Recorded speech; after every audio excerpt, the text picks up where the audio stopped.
بسم الله الرحمن الرحيم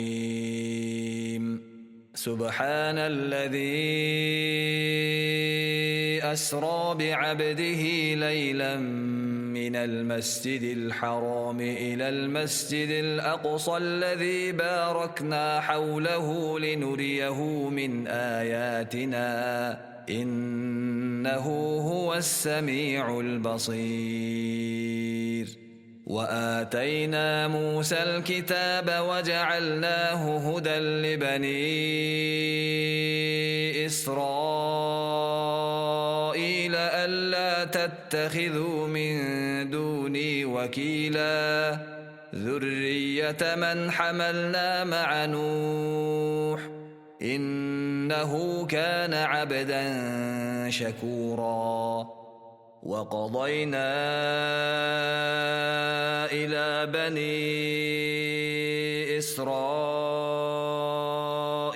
في الكتاب لتفسدن في الأرض مرتين ولتعلن علوا كبيرا. فإذا جاء وعد أولاهما بعثنا عليكم عبادا لنا أولي بأس شديد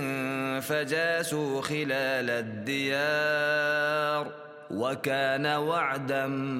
مفعولا. ثم رددنا لكم الكرة عليهم وأمددناكم بأموال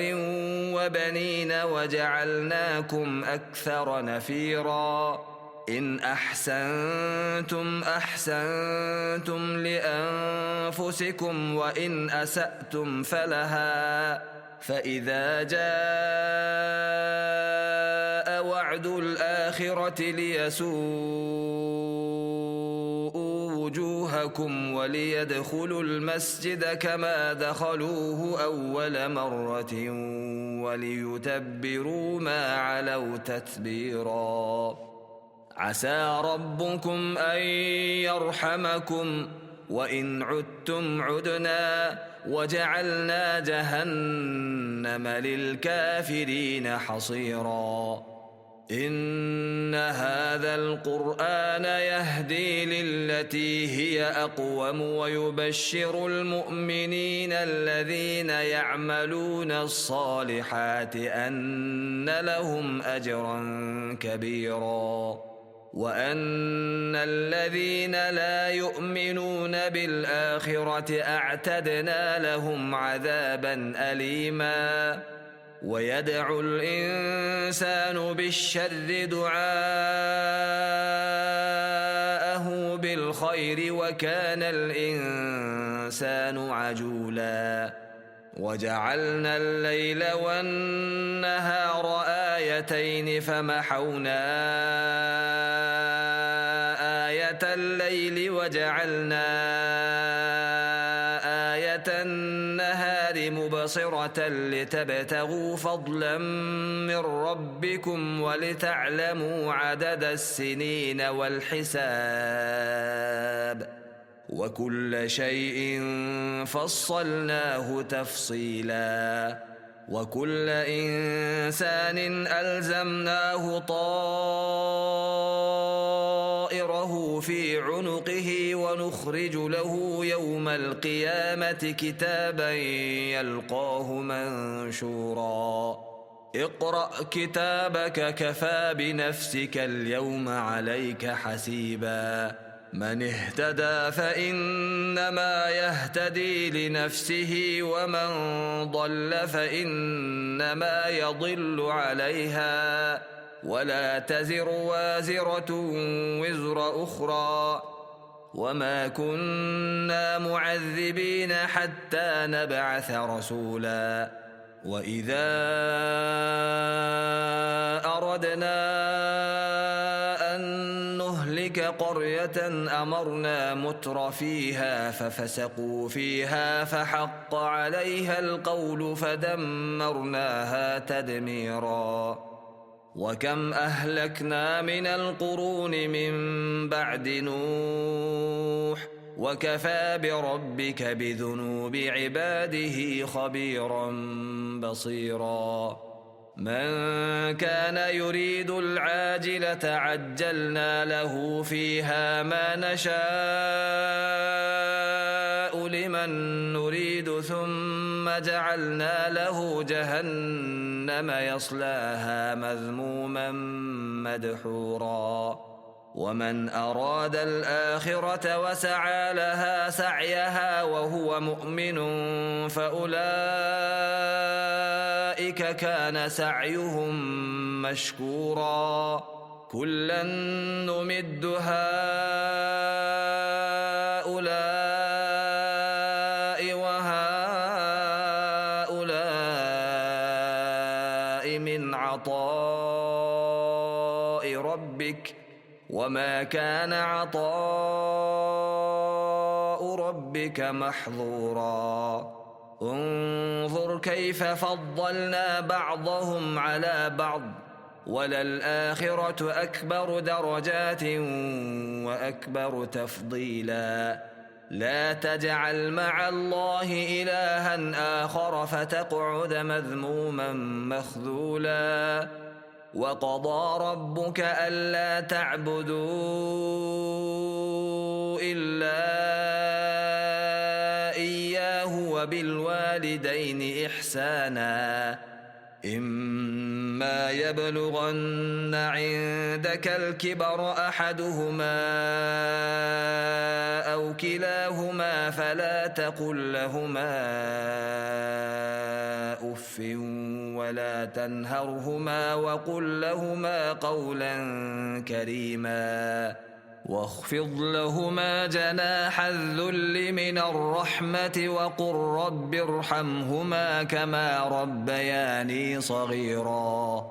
ربكم أعلم بما في نفوسكم إن تكونوا صالحين فإنه كان للأوابين غفورا وآت ذا القربى حقه والمسكين وابن السبيل ولا تبذر تبذيرا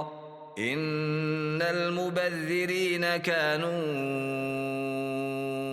إخوان الشياطين وكان الشيطان لربه كفورا وإما تعرضن عنهم ابتغاء رحمة من ربك ترجوها فقل لهم قولا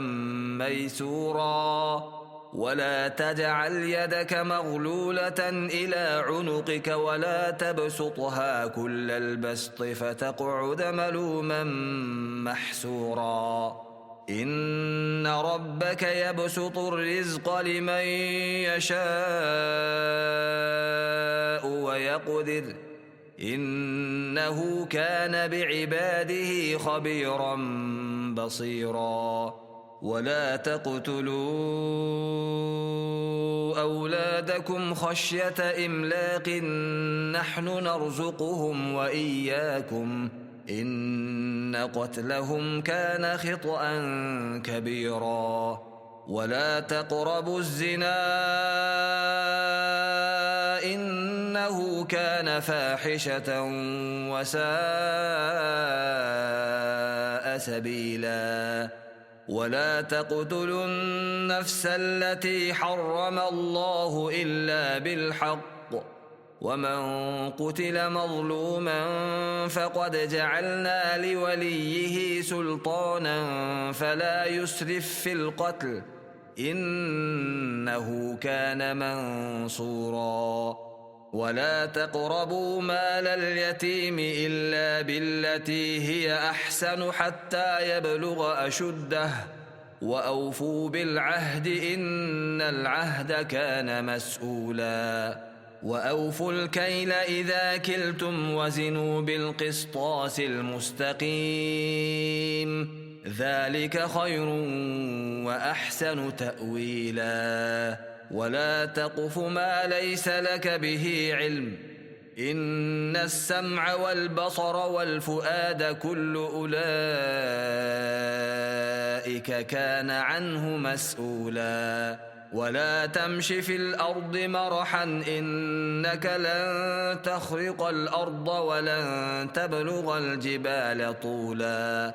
كل ذلك كان سيئه عند ربك مكروها ذلك مما أوحى إليك ربك من الحكمة ولا تجعل مع الله إلها آخر فتلقى في جهنم ملوما مدحورا أفأصفاكم ربكم بالبنين واتخذ من الملائكة إناثا إنكم لتقولون قولا عظيما ولقد صرفنا في هذا القرآن ليذكروا وما يزيدهم إلا نفورا قل لو كان معه آلهة كما يقولون إذا لابتغوا إلى ذي العرش سبيلا سبحانه وتعالى عما يقولون علوا كبيرا تسبح له السماوات السبع والأرض ومن فيهن وإن من شيء إلا يسبح بحمده ولكن لا تفقهون تسبيحهم إنه كان حليما غفورا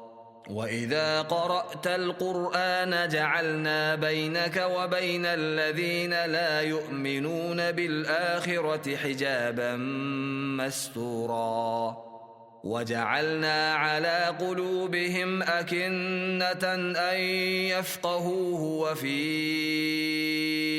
آذانهم وقرا وإذا ذكرت ربك في القرآن وحده ولوا على أدبارهم نفورا نحن أعلم بما يستمعون به إذ يستمعون إليك وإذ هم نجوى إذ يقول الظالمون إن تتبعون إلا رجلا مسحورا انظر كيف ضربوا لك الأمثال فضلوا فلا يستطيعون سبيلا وقالوا أإذا كنا عظاما ورفاتا أإنا لمبعوثون خلقا جديدا قل كونوا حجارة أو حديدا أو خلقا مما يكبر في صدوركم فسيقولون من يعيدنا قل الذي فطركم أول مرة فسينغضون إليك رؤوسهم ويقولون متى هو قل عسى أن يكون قريبا يوم يدعوكم فتستجيبون بحمده وتظنون إن لبثتم إلا قليلا وقل لعبادي يقولوا التي هي أحسن إن الشيطان ينزغ بينهم إن الشيطان كان للإنسان عدوا مبينا ربكم أعلم بكم إن يشأ يرحمكم أو إن يشأ يعذبكم وما أرسلناك عليهم وكيلا وربك أعلم بمن في السماوات والأرض ولقد فضلنا بعض النبيين على بعض وآتينا داود زبورا قل ادعوا الذين زعمتم من دونه فلا يملكون كشف الضر عنكم ولا تحويلا أولئك الذين يدعون يبتغون إلى ربهم الوسيلة أيهم أقرب ويرجون رحمته ويخافون عذابه إن عذاب ربك كان محذورا وإن من قرية إلا نحن مهلكوها قبل يوم القيامة أو معذبوها عذابا شديدا كان ذلك في الكتاب مسطورا وما منعنا أن نرسل بالآيات إلا أن كذب بها الأولون وآتينا ثمود الناقة مبصرة فظلموا بها وما نرسل بالآيات إلا تخويفا وإذ قلنا لك إن ربك أحاط بالناس وما جعلنا الرؤيا التي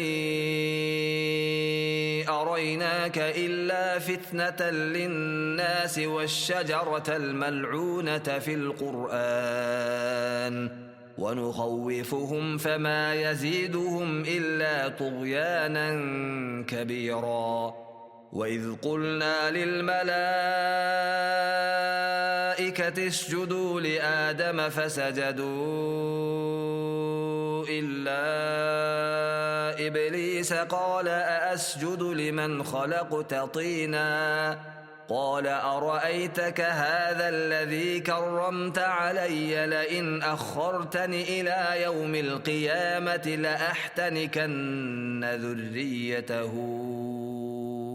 إلا قليلا قال اذهب فمن تبعك منهم فإن جهنم جزاؤكم جزاء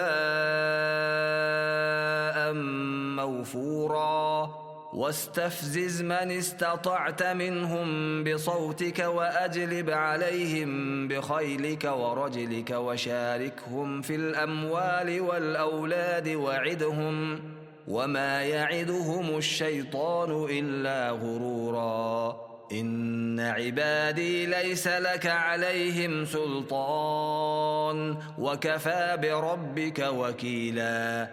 ربكم الذي يزجي لكم الفلك في البحر لتبتغوا من فضله إنه كان بكم رحيما وإذا مسكم الضر في البحر ضل من تدعون إلا إياه فلما نجاكم إلى البر أعرضتم وكان الإنسان كفورا أفأمنتم أن يخسف بكم جانب البر أو يرسل عليكم حاصبا ثم لا تجدوا لكم وكيلا أم أمنتم أن يعيدكم فيه تارة أخرى فيرسل عليكم قاصفا من الريح فيغرقكم بما كفرتم ثم لا تجدوا لكم علينا به تبيعا ولقد كرمنا بني آدم وحملناهم في البر والبحر ورزقناهم من الطيبات وفضلناهم على كثير ممن خلقنا تفضيلا يوم ندعو كل أناس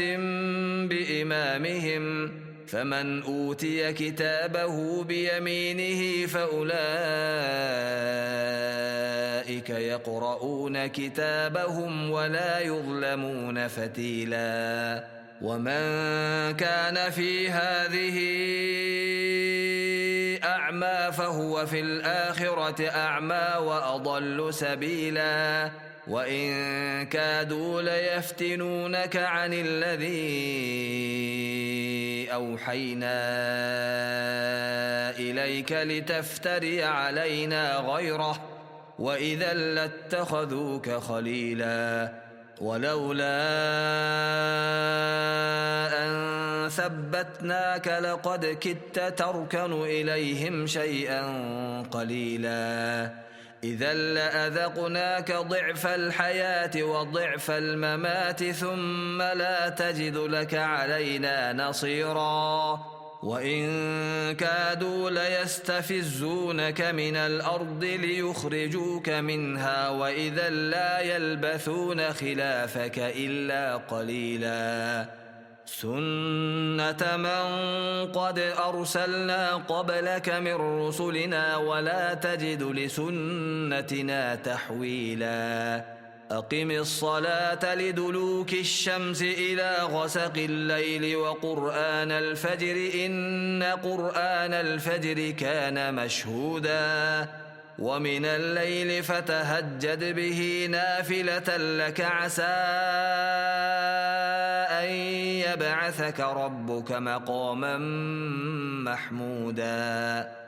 وقل رب أدخلني مدخل صدق وأخرجني مخرج صدق واجعل لي من لدنك سلطانا نصيرا وقل جاء الحق وزهق الباطل إن الباطل كان زهوقا وننزل من القرآن ما هو شفاء ورحمة للمؤمنين ولا يزيد الظالمين إلا خسارا وإذا أنعمنا على الإنسان أعرض ونأى بجانبه وإذا مسه الشر كان يئوسا قل كل يعمل على شاكلته فربكم أعلم بمن هو أهدى سبيلا ويسألونك عن الروح قل الروح من أمر ربي وما أوتيتم من العلم إلا قليلا ولئن شئنا لنذهبن بالذي أوحينا إليك ثم لا تجد لك به علينا وكيلا إلا رحمة من ربك إن فضله كان عليك كبيرا قل لئن اجتمعت الإنس والجن على أن يأتوا بمثل هذا القرآن لا يأتون بمثله ولو كان بعضهم لبعض ظهيرا ولقد صرفنا للناس في هذا القرآن من كل مثل فأبى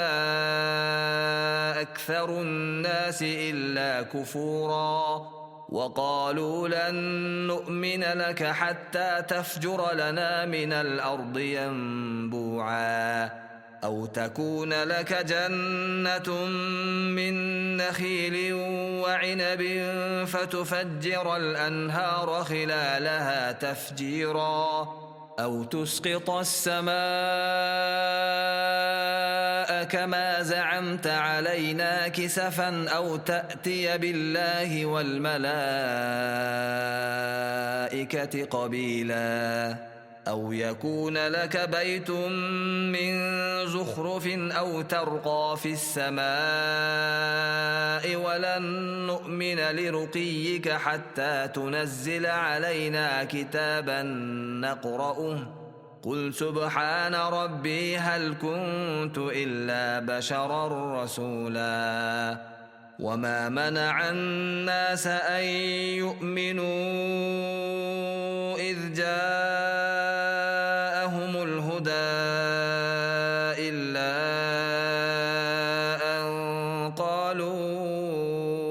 أبعث الله بشرا رسولا قل لو كان في الأرض ملائكة يمشون مطمئنين لنزلنا عليهم من السماء ملكا رسولا قل كفى بالله شهيدا بيني وبينكم إنه كان بعباده خبيرا بصيرا ومن يهد الله فهو المهتد ومن يضلل فلن تجد لهم أولياء من دونه ونحشرهم يوم القيامة على وجوههم عميا وبكما وصما مأواهم جهنم كلما خبت زدناهم سعيرا ذلك جزاؤهم بأنهم كفروا بآياتنا وقالوا أإذا كنا عظاما ورفاتا أإنا لمبعوثون خلقا جديدا أولم يروا أن الله الذي خلق السماوات والأرض قادر على أن يخلق مثلهم وجعل لهم أجلا لا ريب فيه فأبى الظالمون إلا كفورا قل لو أنتم تملكون خزائن رحمة ربي إذا لأمسكتم خشية الإنفاق وكان الإنسان قتورا ولقد آتينا موسى 9 آيات بينات فاسأل بني إسرائيل إذ جاءهم فقال له فرعون إني لأظنك يا موسى مسحورا قال لقد علمت ما أنزل هؤلاء